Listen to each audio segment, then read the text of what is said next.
tuned into Quick Charge, the high voltage podcast bringing you the top stories in electric vehicles and sustainable energy daily. And it's all powered by Electrek. Welcome to Quick Charge. It's October 6th, 2025, and I'm your host, Joe Boris. Today's episode is all about the smart money in the EV space now that the federal tax incentive is gone, trying to figure out who the major players are going to be and where the market is headed. And one place it's probably headed is down. Tesla's teasing a stripped-down Model Y that's expected to be unveiled tomorrow. Our resident expert, Fred Lambert, is expecting the new model to be based on the refreshed Model Y launched earlier this year, but Tesla may remove many standard features to remove the price. One of the features expected to be removed is the front light bar, which is now just narrow headlights remaining, and Tesla has been teasing the release of more affordable models since last year, but there's been confusion about what Tesla plans to release. A lot of people have expected something like a Model 2 or something below the Model 3, but more recently it seems like it's going to be decontented, stripped down, lower spec versions of existing models. Now, that said, if you are one of the hundreds, if not thousands of people looking for a more affordable way to get into a new Tesla this fall, we've got just the thing for you. Our sponsors for this show, Climate Exchange. They're a nonpartisan nonprofit working to help states pass effective, equitable climate policies, which are critical in accelerating the transition to a zero-emission economy. The nonprofit recently kicked off its 10th annual EV raffle, with participants having multiple opportunities to win their dream EV. This time around, Climate Exchange is shaking things up with not one but two raffles.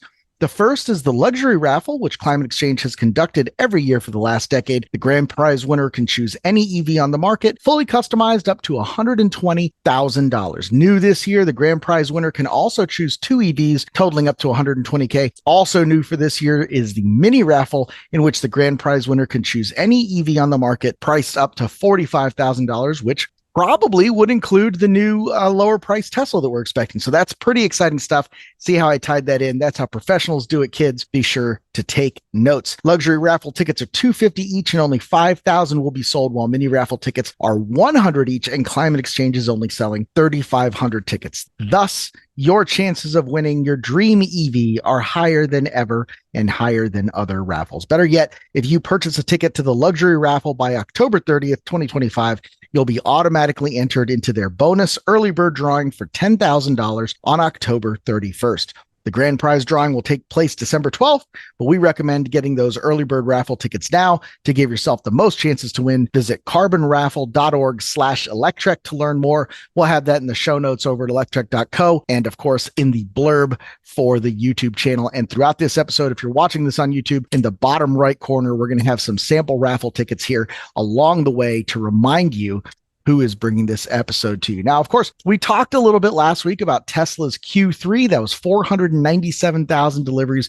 Really, really strong quarter for Tesla. But a couple of observers have noticed that fully 10%, more than 10% of this number, in fact, was pre-existing vehicles that came out of inventory. If you do the math, that means Tesla's factories are operating at about 60% capacity, which is not the ideal way of getting things done. A company that is kind of taking on that lead and taking on that role of market leader is General Motors. They seem to be snapping up a whole bunch of Tesla sales.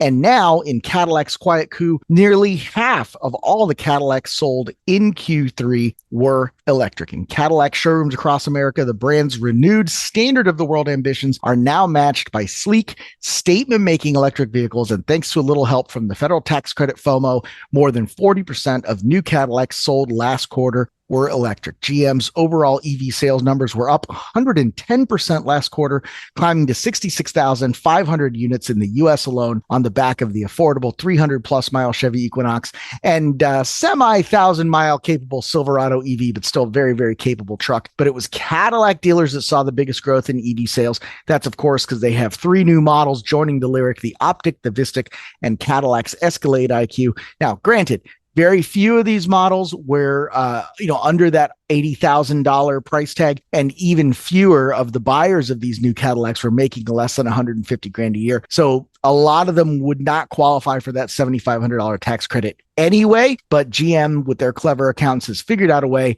to get these vehicles to qualify under a new lease. So if you're heading over to a GM store, especially a Cadillac store, you're looking to get a great deal. They will certainly help you out. We've got the full numbers here from GM's Q3 report. So again, a long, long way from Tesla, but you got to believe that some of these would have been Tesla sales if, not for reasons.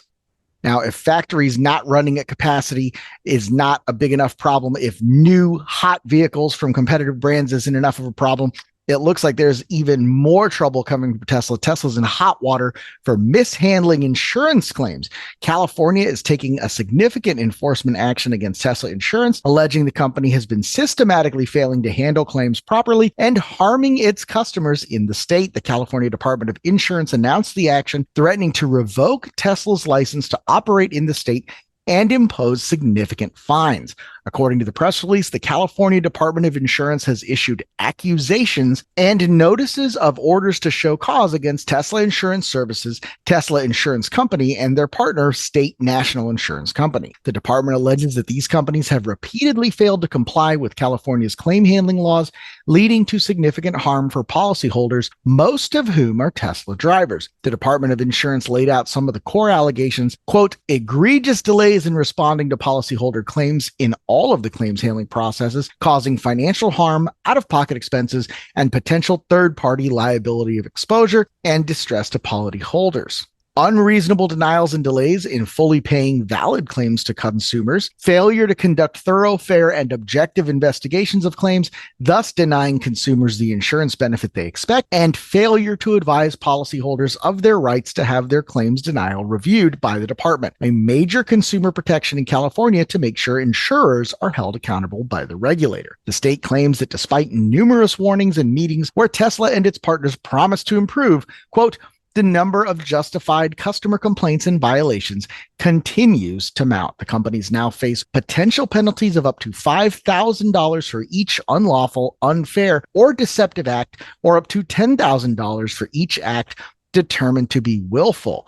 Given the department alleges hundreds of mishandled claims, these fines could quickly add into the millions. Now, this is not the first time Tesla has been making claims that have gotten in hot water, and it probably won't be the last, but personally, my favorite last week, right after we aired our EV Apocalypse 2, Fred posted this great article. Elon Musk was caught lying about Tesla Cybertruck beating the Porsche 911 in a drag race. We all saw this video. It was super cool. The way that they edited it, the way that they cut it was really neat. They ran this thing down an eighth mile, not a quarter mile, giving every possible advantage to the Tesla Cybertruck.